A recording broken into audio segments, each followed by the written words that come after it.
Hello and welcome back. Today we are here with the fearless Paul DeGelder. Thank you so much for being with us. My pleasure. You are a former Australian Army paratrooper and Navy clearance diver, shark attack survivor, author of the book Uncaged, motivational speaker, host of Discovery Channel's Shark Week, and recently featured in the hit documentary Seaspiracy. What led you to join the military, and what does being a paratrooper and Navy clearance diver involve? Whew, that's we could do the whole show on that. Let's do it. It's a really long story. I'll try and give it in footnotes. Okay. Somewhat. I initially, as a young person, had no desires to join the military. It wasn't even on my radar. I didn't even think about it. Yeah. But I went through a series of life changes and turbulent times and experiences, from getting bullied to self-harming, very strict discipline at school, and I didn't handle it very well. We didn't have a lot of money, and so, as a teenager, you're trying to keep up with all the cool kids, and I couldn't get that stuff. Everything we had was secondhand, and so I started stealing. And I had a growth spurt around 17 and started kickboxing and knocked out one of the school bullies, and so I didn't get picked on anymore, which is good. But then I started going out and drinking and fighting, and in my city in Canberra in Australia, it's the only state where marijuana is decriminalised. So there's a lot of weed around as well. Okay. And so it just kept rolling on and on and on. I didn't like school. I didn't like being at home with my family. It was very strict. Dad was a cop. Mum was the disciplinarian. And they're more focused on my younger siblings too, my two younger brothers and a younger sister. And so I just went off the rails crazy and ended up getting kicked out of home. How old were you when you got kicked out? I think it was just before I turned 18. Okay. And I'd flunked high school as well. Did you graduate?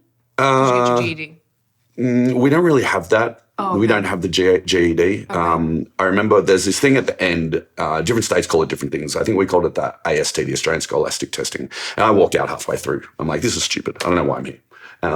But there was no guidance. There was no talk of what you're going to do later in your life, or advice and guidance. Yeah. No one was talking to you about I'm the sort of person where I need to know why I'm doing something. And if you're not going to tell me and I don't know, I don't see the purpose in it. Right. And as a teenager as well, obviously you know everything. Right, of course. All teens know everything. And so I was just lost and aimless, and I didn't know what to do with my life. Why do you think you were self-harming? Why do you think you were just so, crying out for love? It wasn't about crying out for love, and it wasn't about attention. It wasn't, no one knew about it. I did it because I felt like it was the only thing I could control in my life. Mm-hmm. I couldn't control the discipline at the Christian Brothers school. I couldn't control the discipline at home. I couldn't control the bullying. And so this inflicting pain on myself, slashing my arms up with a very blunt hobby knife, was all I could control. I didn't want to kill myself. I just needed some outlet. I kept it a secret. No one knew about it. They didn't see scars or anything? No, I must have been doing it during winter, and winter is very cold in Canberra, so it's all long sleeves. I only did that for about 6 months, and then I found kickboxing, and that was a much more constructive outlet of, this was very hardcore kickboxing too. It was Muay Thai, right? Yeah, okay. Yeah. So you're beating the crap out of each other. Yeah. And you have to stand there with your hands on your head, and they beat the snot out of you and kick you in your ribs and under your legs. And so that sort of took over from that. I didn't need to self-harm anymore because someone else was doing it for me. Yeah. That's great. But it was about just having some semblance of control over this seemingly uncontrollable environment that I existed in. And then Dad kicked me out. I was living with 2 Indonesian girls that took me in, and I just bumbled through life for about 1.5 years, not really knowing what to do, smoking weed, drinking, getting unemployment. Finally got a job in hospitality.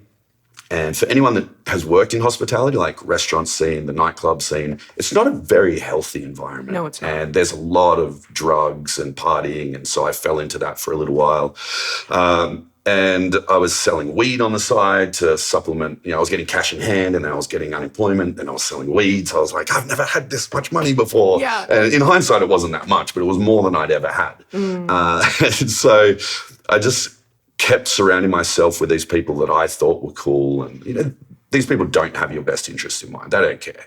But they're mates, Right. Gotta have mates. Right. And so, and then one day it was just before my 21st birthday, and I went to a party and I got jumped by 20 guys. And it was a bad night.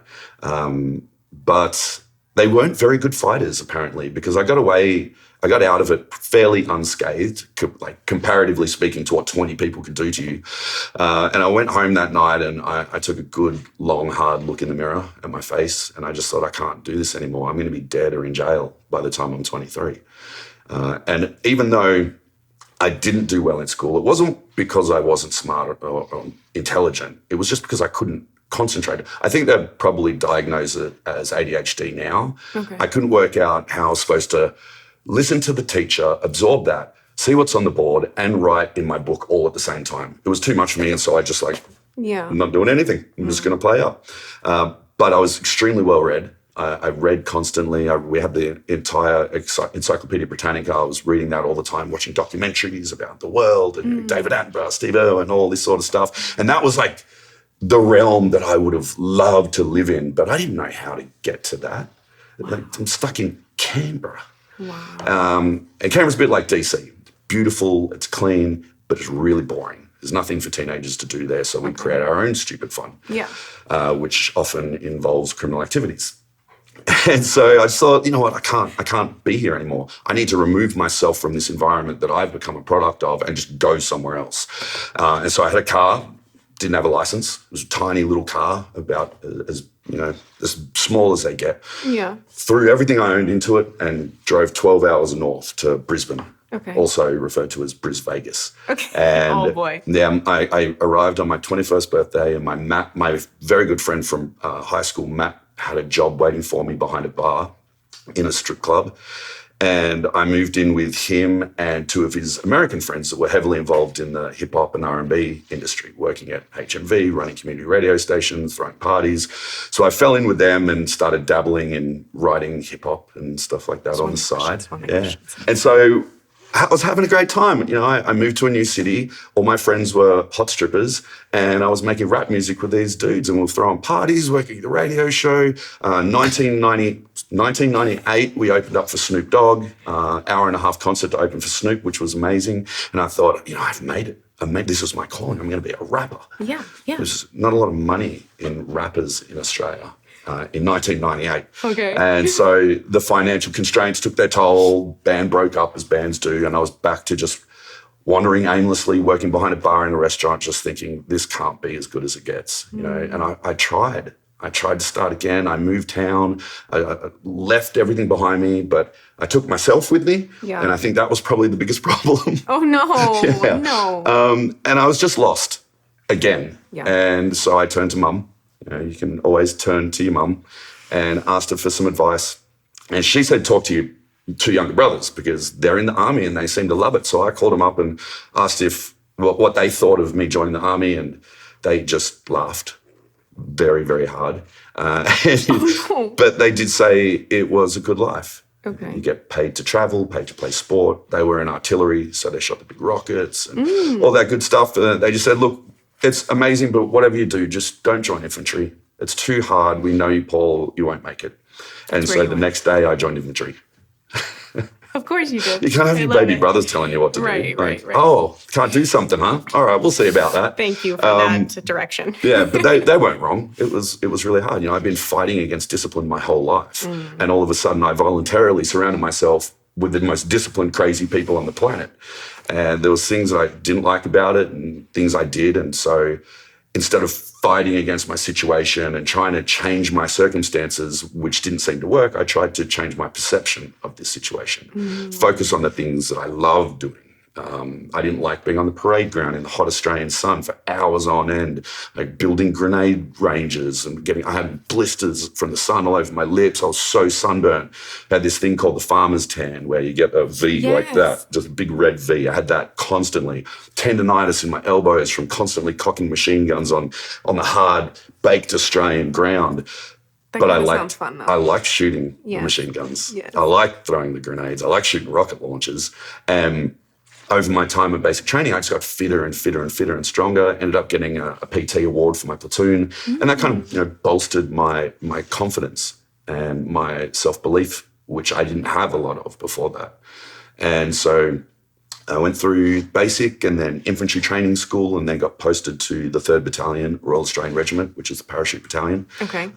You wear the coveted maroon beret, which is the symbol for paratroopers around the world. Okay. And you kind of feel like you're a bit special. Yeah. And you're jumping out of plane. jumping out of planes. Yeah, not free fall. It's very different to free fall parachuting. This is called static line.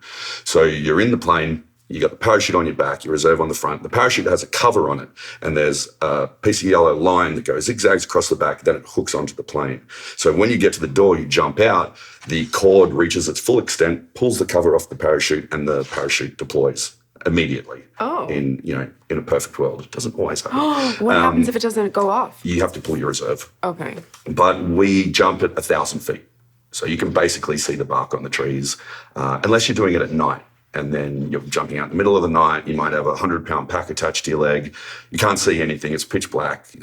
So a lot of injuries, but I didn't get one, and I loved it. Wow. I found out the perfect formula of how to land properly. What is it? You assume the position and close your eyes. Oh, you close your eyes? Close your eyes. Because the problem with landing is when you see the ground, you want your legs and your toes want to reach for it. But that's the worst thing you can do because your legs are fully extended. And then your knees can go out backwards, your feet crumple under you, broken backs, broken arms. People landed in trees. People hit cows.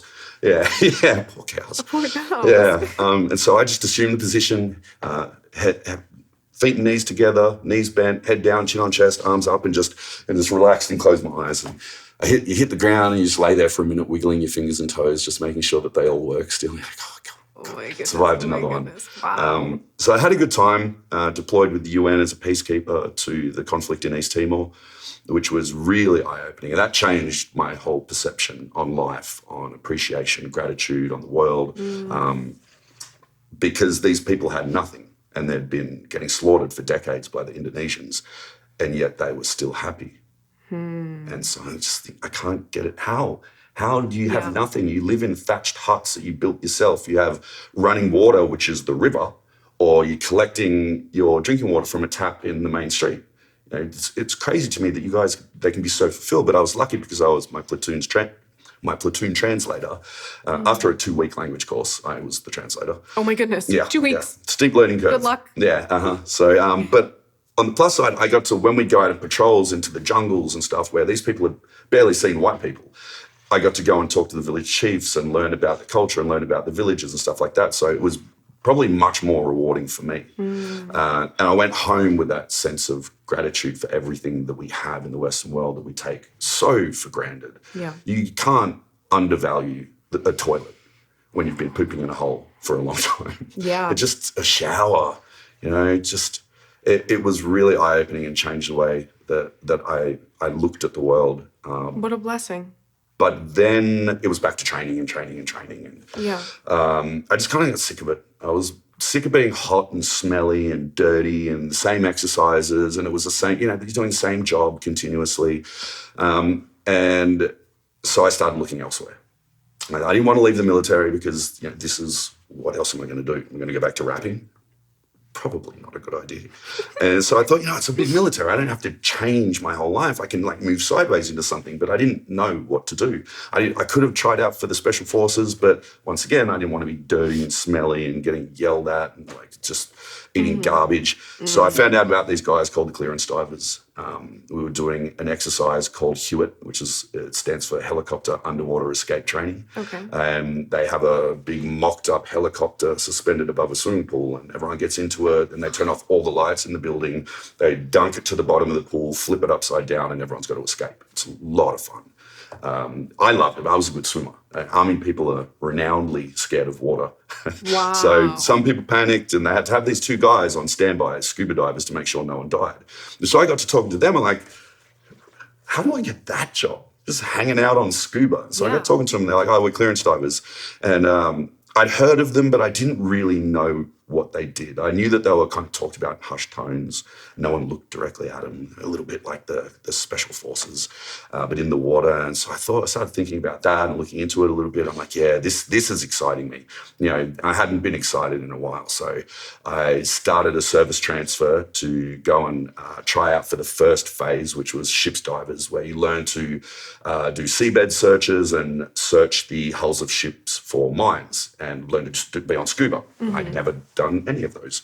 Yeah. You know, learning to scuba. You don't learn to search for mines on your local paddy course. So, Right. And then I had to learn to be in the Navy. So it was like very steep learning curve. But I passed by the skin of my teeth. Okay, wait, I have a question. Yeah. So is it like, and I know I just asked you this yesterday, but is it like the U.S. version of the SEALs? There are similarities, but it's not the same. It's probably the closest comparison we have. Okay. Because it's not like US Navy divers that just do hard hat diving or a little bit of scuba, because we'll do the hard hat diving with the tools, but we also do underwater bomb disposal, mine disposal. We do land-based bomb and mine disposal. Then we also do reconnaissance and attack swimming on pure oxygen rebreathers in the middle of the night. Then we also do minimum magnetic mixed gas rebreathers, so we can dive super deep on nitrox, heliox, all that sort of stuff. So it's and then you can also join the tactical assault group and be the domestic counterterrorism team with the commandos. So it's a very vast role, and that's what's great about it. You never get bored because you don't know what's going to happen from day to day, and it's just a lot of fun. You're going diving and you're searching for bombs. Yeah. Like, that's cool. Super I cool. love it. Super cool. Yeah. Or you're using explosive tools and you're fixing the sides of ships and things like that. So, I loved it. It was so much more fulfilling than just being a grunt.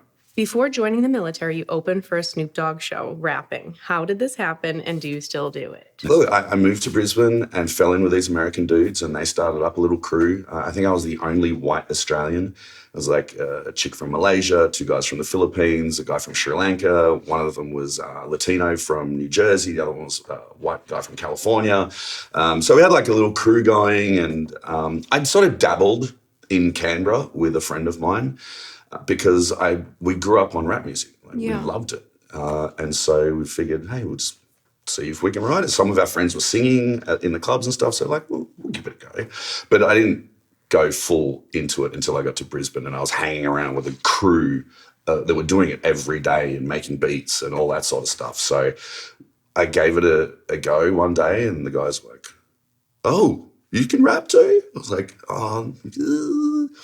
mind you, my 2 greatest fears in life are sharks and public speaking, and rapping's not that much different from public speaking. So it was pretty terrifying, but I would just drink a lot of beer first, get that liquid courage going. And so we did a bunch of shows, like little private parties to raise money so we could record an album, and we did that, released an EP. And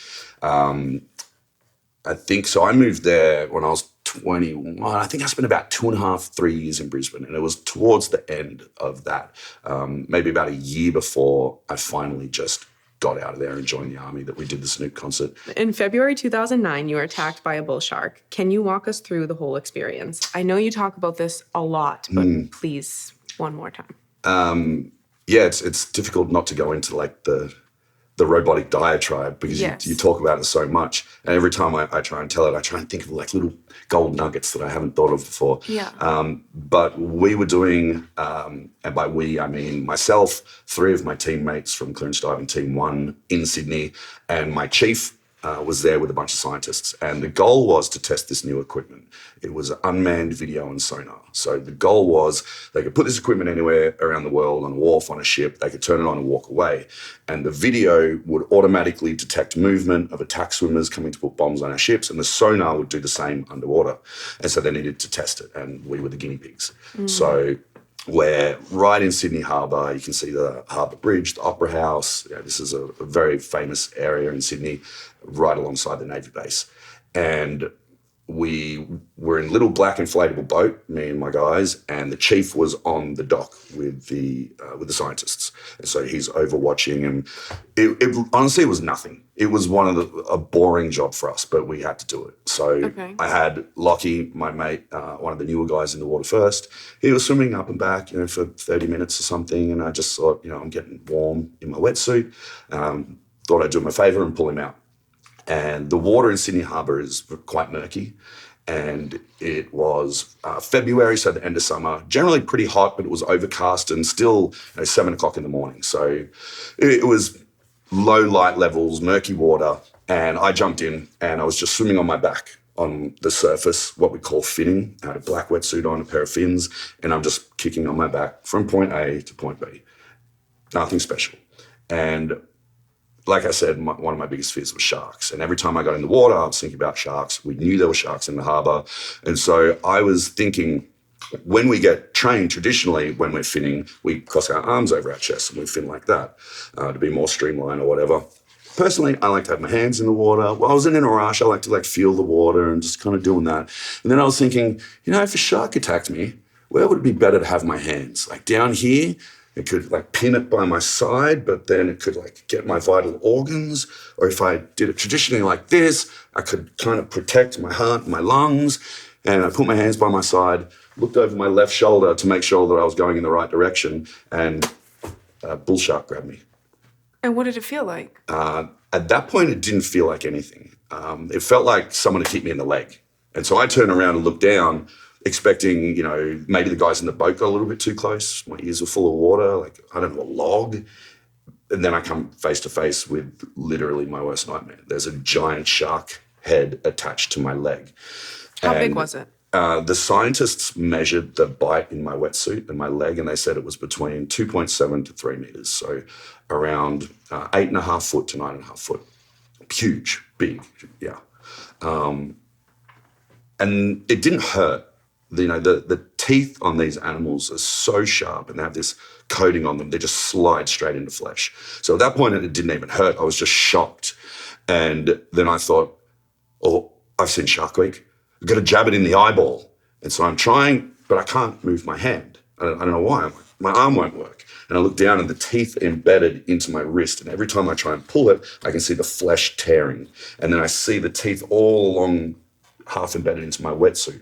And so I think, okay, left hand. And I reach over, but the eye's just an inch away from my finger and I can't get it. So I grab it by the nose here and I'm trying to lever it off me. But this is like a 600-pound animal. And all that did was push the teeth of the lower jaw deeper into my leg as I pushed like that. So that was when I felt an inkling of the pain. Then I went to cock it back and punch it in the nose, he punched it in the nose. So I went to do that. But as I did that, I guess the shark decided I was food and it started to shake me and the teeth saw in unison like that. So as it shook me, it was sawing the flesh out of my body and it took me underwater and we popped to the surface again. I took a quick gasp of air because I knew I was going back down and it took me back down again and just shook me like a rag doll. And the pain was unbelievable. People ask me if it hurt. I'm like, I can't even tell you how much it hurt. It's just off the charts pain. How did you not pass out? I don't know. I was also drowning at the same time because I just yelled. And so my teammates had seen the ruckus, heard me yell and then go underwater again. And so this thing's just shaking me. And I remember thinking to myself, I'm not going home today. I'm going to die right now. And then it wasn't like time slowed down, like everyone says, in those moments, time slows down. It's more like everything sped up. Our minds and our bodies are such incredible machines. The adrenaline must have kicked in. And I was thinking everything in the blink of an eye. And I thought, am I ready to die? And I looked back on who I was, that lost, confused, struggling kid, to all of the things that I'd done and the level that I'd reached in the Navy and all of the adventures. And I thought, you know what? I've lived 10 lives in these 31 years. If I'm going to die, I'm ready to go. And so I just let go. And I was just waiting to die. And then the shark's teeth met in the middle, ripped the hamstring out of my leg, ripped my hand off. I didn't know this because I couldn't see anything. It was just like blood everywhere. And all of a sudden, because I wasn't attached to it, because it had already taken out my parts of my limbs and I guess swum away, my wetsuit made me buoyant. So I popped to the surface and I saw my safety boat. And I thought, I've got to get out of here before it comes back. There's got to be blood in the water. The sharks will smell it. You know, you hear sharks can smell a drop of blood in 10,000 leagues of ocean. So there's going to be sharks coming in. I've got to get back to the boat. So I start to swim, but my hand was gone. And my arm ended at the end of my wetsuit. So medical training kicked in. I've got to keep that wound above my heart to stem the bleeding, not knowing that my leg was pissing blood. I didn't even know what was wrong with it, or I just couldn't feel it. I had no idea. So I'm swimming back to the safety boat, one arm out of the water, one leg working through a pool of my own blood. And the guys in the safety boat at the same time coming towards me, and they said the blood was so thick they could actually taste it in the air. But I didn't think I was going to make it. I thought, this shark's going to come back. I was just waiting for it to grab my ankle, grab my leg and pull me under. But I had one job to do. And this is a good thing about the military training at the very elite level. Like, you get laser-like focus. I had one job. All I got to do was get to the boat. So it doesn't matter what happens between now and then, my goal is that boat. And so I just swam. I wasn't going very fast, one leg in one hand, but the guys were coming to me at the same time. And so fortunately, they got to me before the shark came back, pulled me into the boat, and just out of the sheer relief of not getting eaten anymore, I relaxed, my eyes rolled back in my head, and I passed out. Now, my team sprung into action. Medical training kicked in, and my mate Tomo, who's this little Papua New Guinean guy, love him to death, he thinks I'm going into cardiac arrest, so he starts stimulating my heart, what we refer to as a series of short, sharp jabs to the chest. And that worked. I woke up and I looked over and my hand was gone, freshly ripped off by a shark. I look up, Tomo's beating the shit out of me, and I remember thinking, today sucks. Yeah, but everyone kicked into action. Everyone did what they were supposed to do. Ryan Dart was driving the boat to the wharf. Lockie was putting a tourniquet above the wound on my leg, but it wasn't a tourniquet because we didn't even have a safety kit. He was using the strap from a life jacket. Why didn't you have a safety kit? Well, the Navy doesn't even issue tourniquets at all. Even 6 years after this, they didn't introduce tourniquets. So there's like some fatal. This is the military. Do they have them now? I'm unsure. I think maybe. Listen, if you're listening, please get one. Yeah, they're lifesavers, and for some reason they just didn't. I'm not gonna pretend to understand the machine that is the military system. Yeah. But they all played their part, and Tomo was over the top of me, and I just thought, if I close my eyes, I'm going to die. All I need to do, once again, that laser-like focus, I need to be able to see Tomo, I need to be able to hear his voice. So I looked at him, I said, hey, mate, I don't think I'm going home today. Can you make sure someone looks after my motorbike? Obviously, getting my priorities in order. And he's just like, yes. It's like, Paul, shut up. And so I'm laughing and he's laughing. I'm dying. The boat's filling up with blood. Oh, my goodness. Yeah. So they get me to the wharf. They had to build like this big wooden bridge out of some construction stuff because the wharf was 10 foot above the water. They finally got me up there. My chief takes control. He thinks I'm dead already because I'm like white. I'm like, the boat is an inch deep in my blood. He's like, oh, he's dead. There's no way he can be alive now. He's not moving. Then he saw me cough and he's like, oh, okay. So they could see that there was blood still coming out. So he took the tourniquet off from the strap from a life jacket, pulled the T-shirts that the guys had taken off their backs and jammed into the wound and found an artery that was like squirting blood. So he grabbed Lockie, the new guy, and he said, Lockie, you've got to stop that bleeding.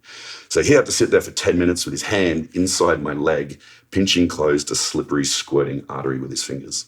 Thank God for him. Thank God for Lockie. It's not something he said he ever wants to do again. But yeah, they kept me alive. The paramedics finally came. I nearly died in the back of the ambulance because I'd lost so much blood and they'd given me so much morphine for the pain. I was in agony at that point. All the adrenaline had gone. I was just in absolute agony. And they gave me so much morphine and so much of my blood was gone that I couldn't make my chest go up and down. I didn't have the energy to breathe. And so the paramedic, I could only whisper. And the paramedic came in, I whispered, I can't breathe. So he started coaching me. And it basically turned into like a pregnant woman's Lamar's class in the back of the ambulance. It's like you take short, sharp breaths, just little breaths. And then when you've got enough energy, take one big breath and flood your body with oxygen. So that got me through. By the time we got to the hospital, which was only about 10 or 15 minutes away, the pain was gone. They were wheeling me into surgery straight away. A theatre had already been set up. I'm bribing the doctor with a case of beer to save my leg. I read that. It was so funny. I was like, what is Paul doing? Yeah, it's just that's what everything is. Everything's a case of beer for a favour. And then I was out for the next few days. My body was swelling up and then going down. My temperature was all over the place. So one minute they got ice packs on me, the next I'm not. I went through 300 donations of blood. So thank you to everyone that donates blood. Everyone should donate blood because I don't care if you've got the best doctors in the world. Without that blood, I would be dead. So did you get your job back as a diver? I did and I didn't. So the one good thing was that, this was such a huge media event because no one had been attacked in Sydney Harbour in 60 years. No Navy diver had ever been attacked. So, they loved the big headlines. And so this was all over the country, all over the world. And so the Chief of Navy had to make a comment. He said, look, as long as Paul wants a job in the Navy, he'll have one. I don't think he realised I wanted my old job back, but that was the goal. Because, that wasn't instantaneous. I woke up and I had my leg for a week. I had to decide to have the leg taken off because I couldn't move it and couldn't feel it. And so that after the surgery then was like the worst I've ever been in my life. I would not wish this feeling on another human soul. It was 20 hours of agonizing torture where no one could get my pain under control. I was begging to die. I wished that the shark had killed me.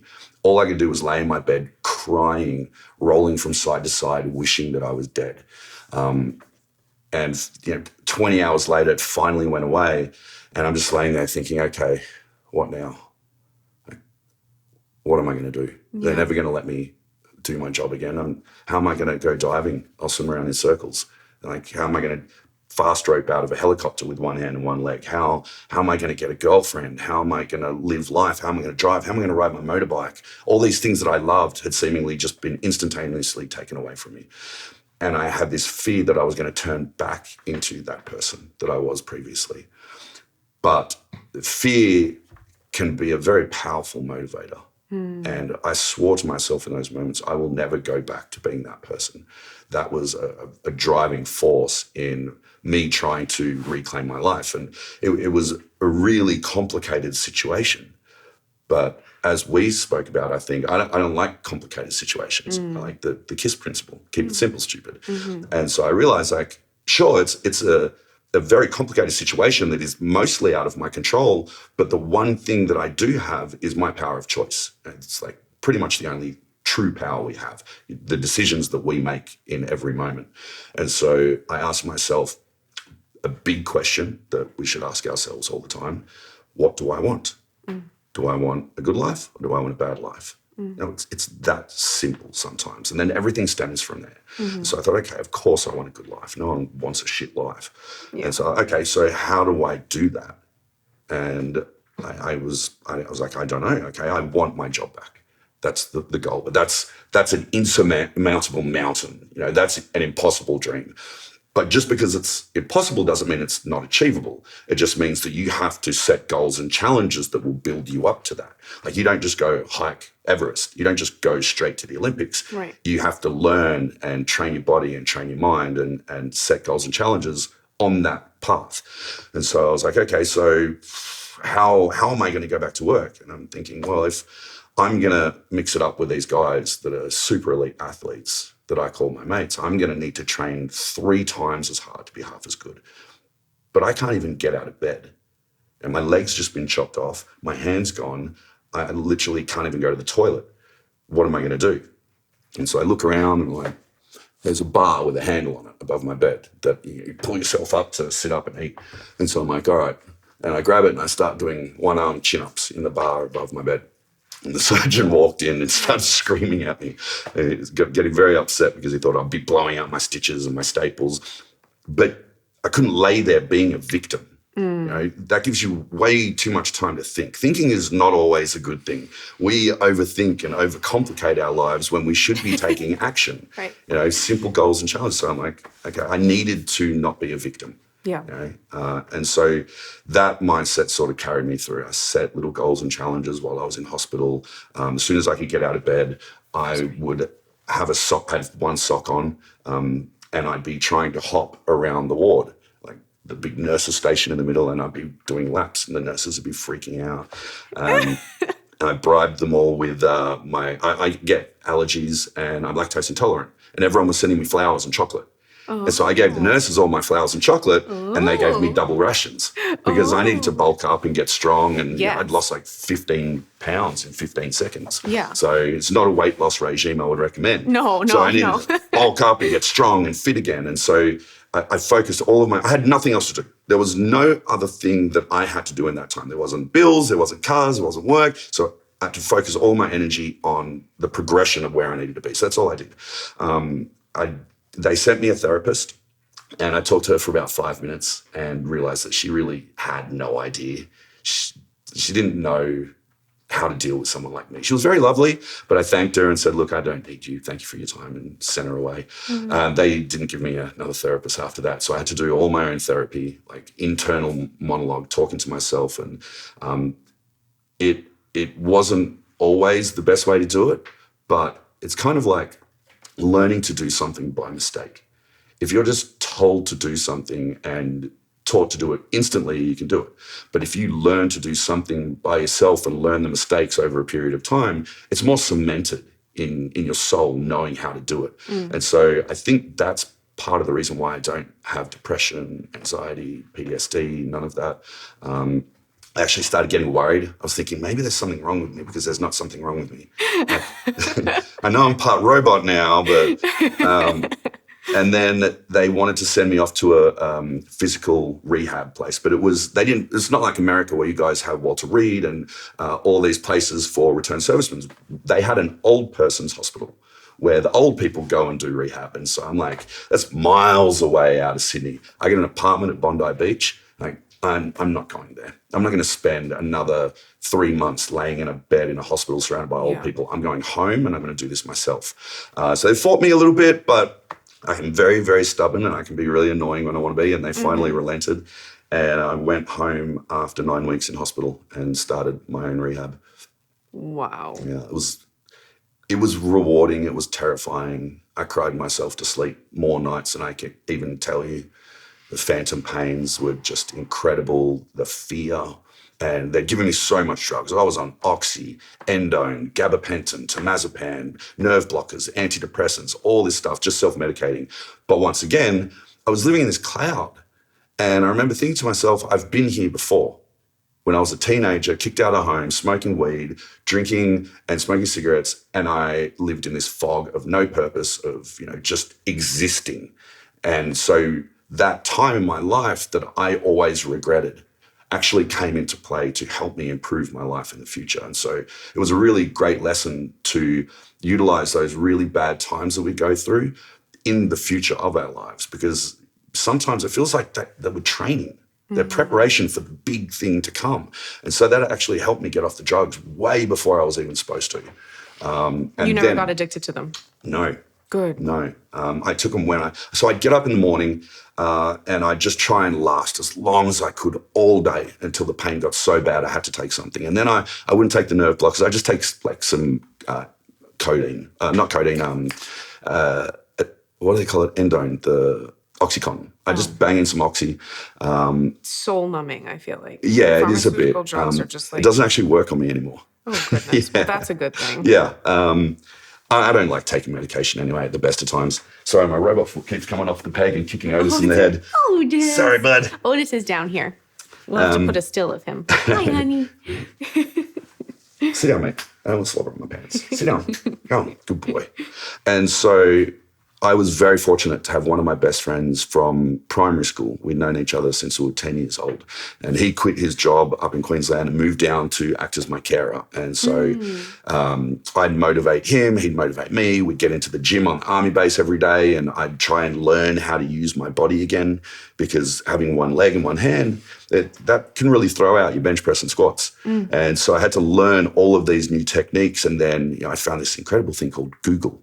Google. I've heard of it. has all the answers. All the answers to everything? Yeah. And so with Google, I could get onto YouTube and I could watch video clips of Paralympians doing anything, whatever you think of with the right tools, you can do.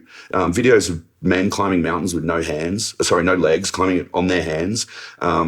I needed tools to help me work out. So I'm Googling again. I found this lifting hook that people use for heavy deadlifts.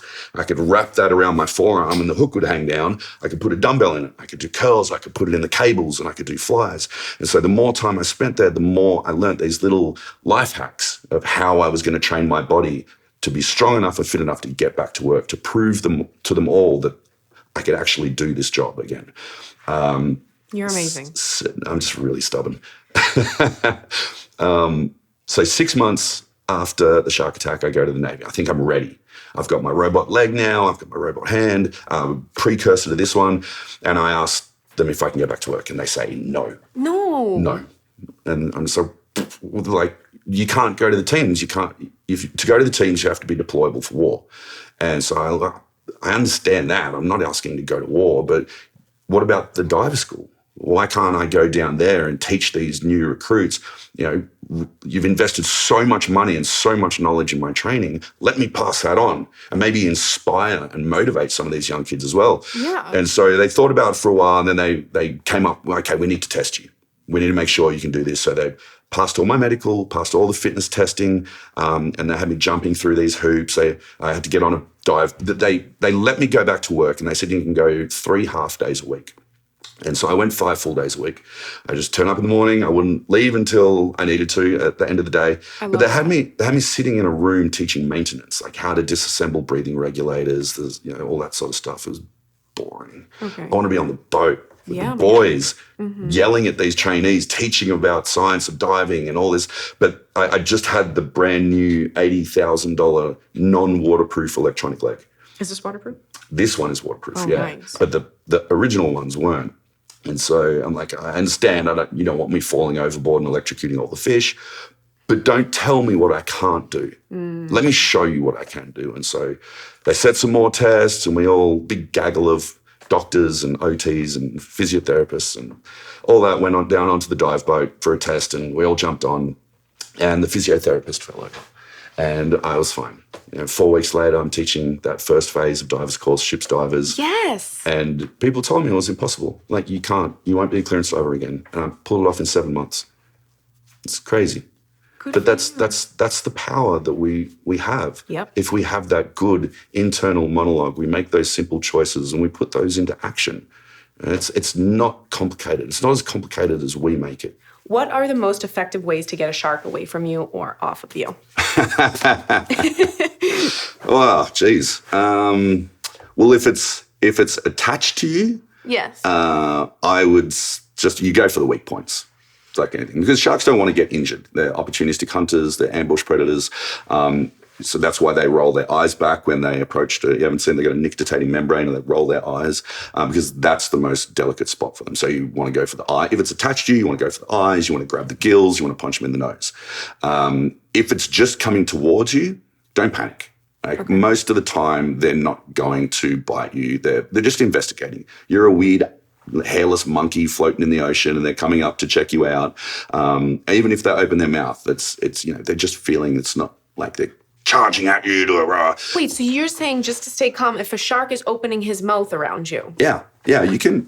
There's very easy ways. I treat it like the Karate Kid. Okay. Wax on, wax off, and paint the fence. Okay, so there are safe places to put your hands on a shark. You got the top of the head, you got the side of the nose, and then you got back behind the jaw. And it just depends on where the shark is in the water column comparative to you. And I've taught Ronda Rousey how to do this, Mike Tyson, Will Smith, and they've still got all their limbs. We even taught Ronda Rousey how to hand feed the biggest bull sharks in the world in Fiji. Nice. Yeah, a lot of fun. But depending on where it is, you can easily just push it away. Like, if this is your last resort and you have to touch it, you just put your hand on its nose like that and just push it away.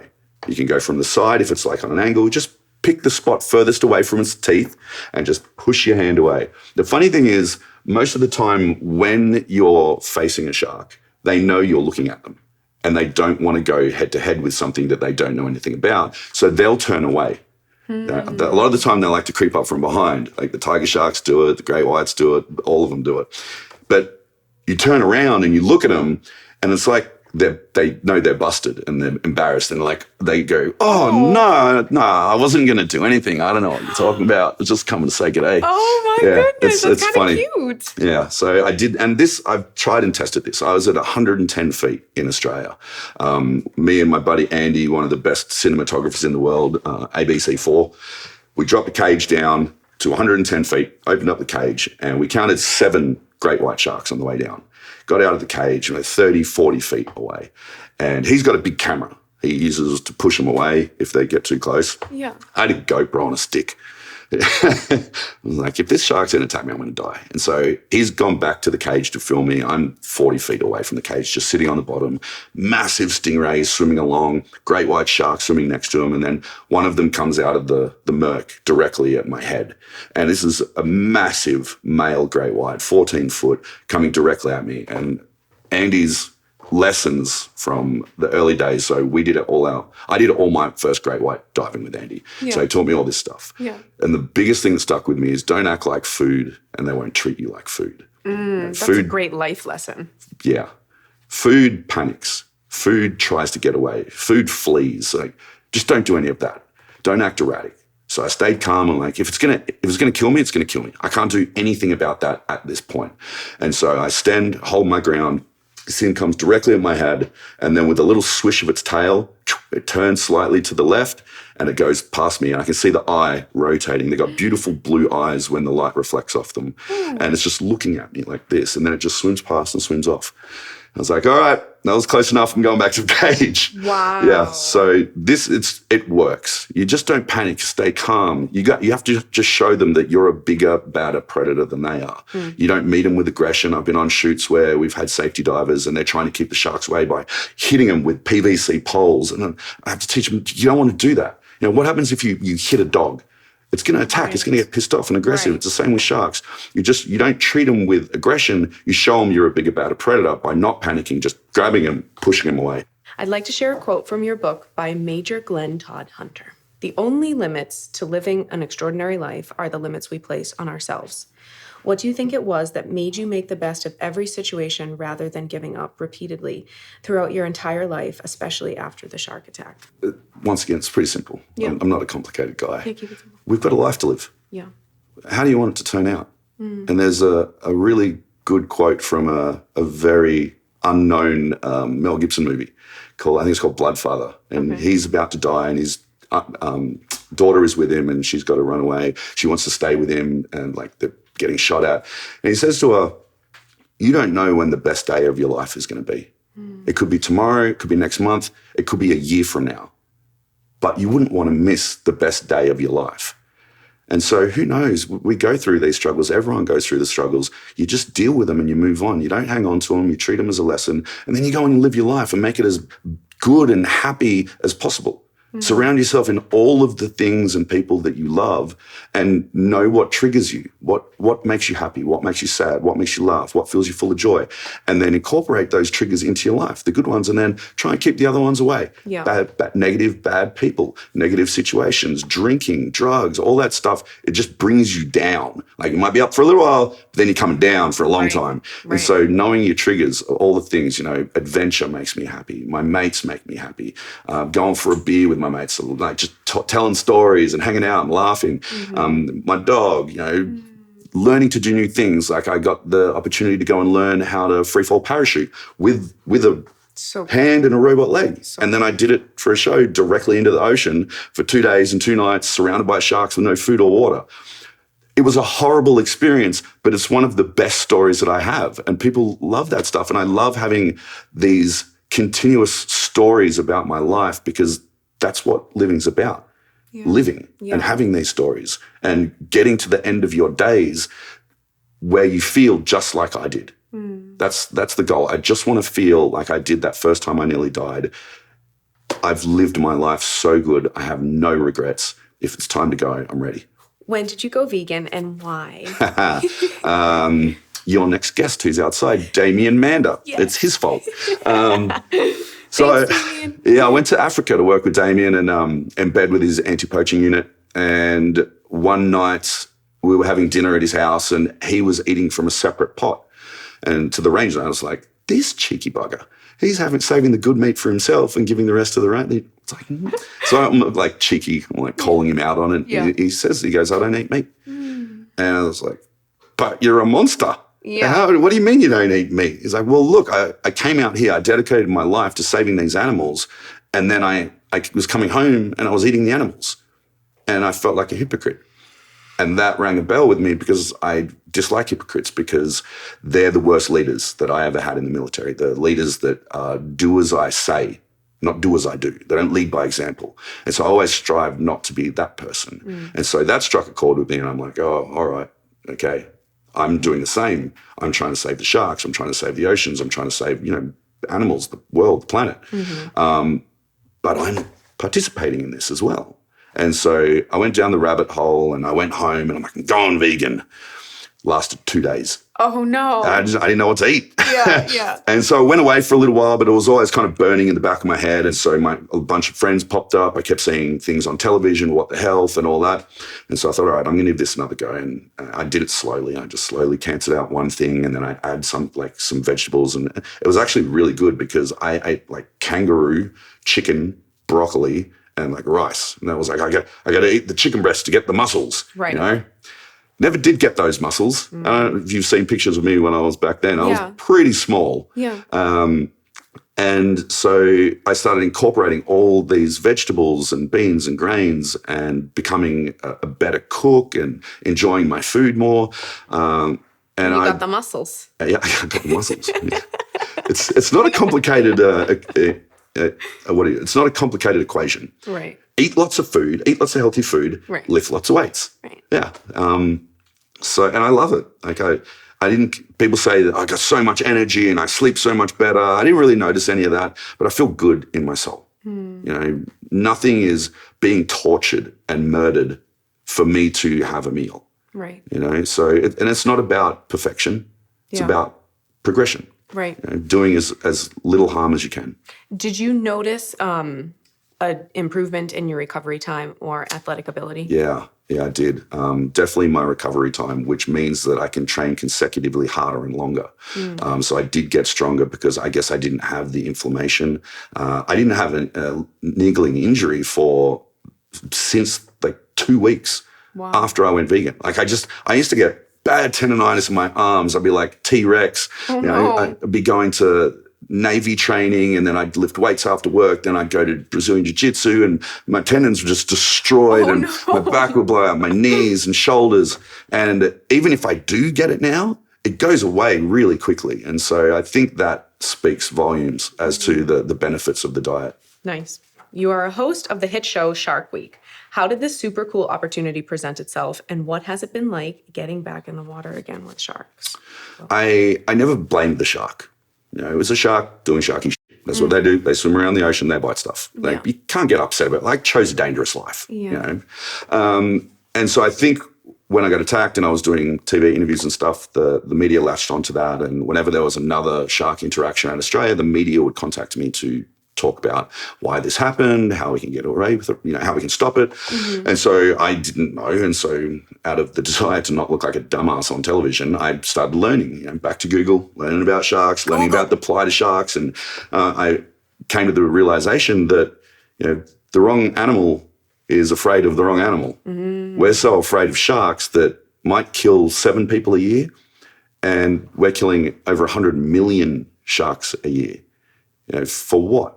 And it's ridiculous. And so my service was about standing up for people that can't stand up for themselves, protecting those that can't protect themselves. And I saw this opportunity as a transfer of that service to speak up for an animal that doesn't have a voice, but is under threat of being totally wiped out and just brutally killed.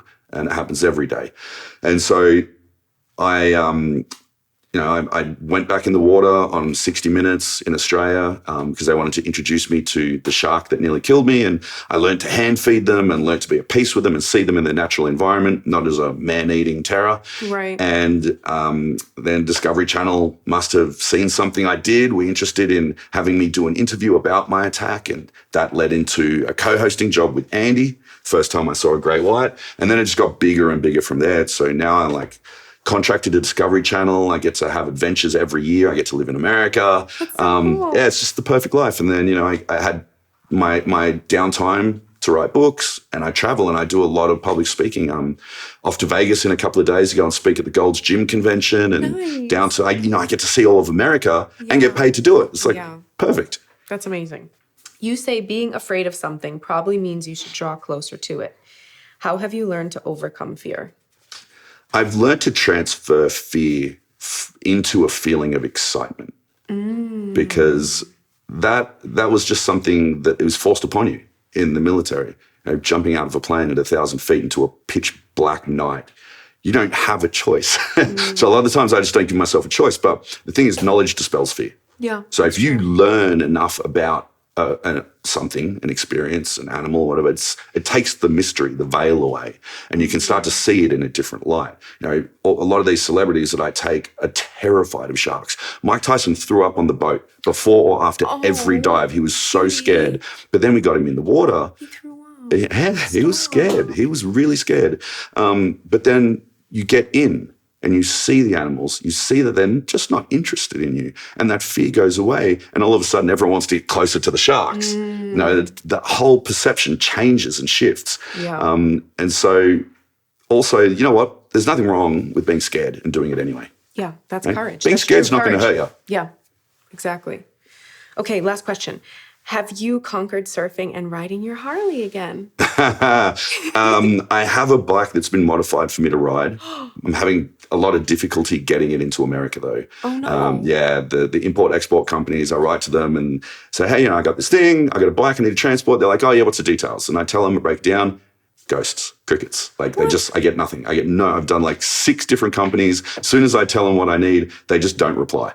So that's sitting in a warehouse in Australia, and I'm waiting for my surfing leg. So I did a show called Manly Surf about Manly Beach surf lifesaving, and they taught me in half a day how to tow surf into waves. And so I got towed into an 8-foot wave on the back of a jet ski and did that. Whoa, I've seen that stuff. That's pretty badass. Yeah, and 8 foot was big for me. It's not for these big wave surfers, but Do you you do hear with that. just one leg? No, I have waterproof legs and sports legs. So Okay. like my luggage gets very heavy. Wow. And so I'm just waiting now. There's a girl down in California called Danny Burton. She's made herself a surfing leg. It's like very simple, but it's just the angles. And so I'm waiting to get one of those at the moment. So hopefully I can get back out on the waves. Nice. I learned how to surf in New Smyrna Beach, which I now have learned. Shark attack capital of the world. That's where I learned. I was like, wait, what? There's a lot of sharks out there. Well, thank you, Paul. You are a hero, an overcomer, and an inspiring, incredible person. And I'm grateful to be friends with you. Thanks, sweetheart. Yeah. Thanks so much for tuning in. Love, Gianna and Paul DeGelder.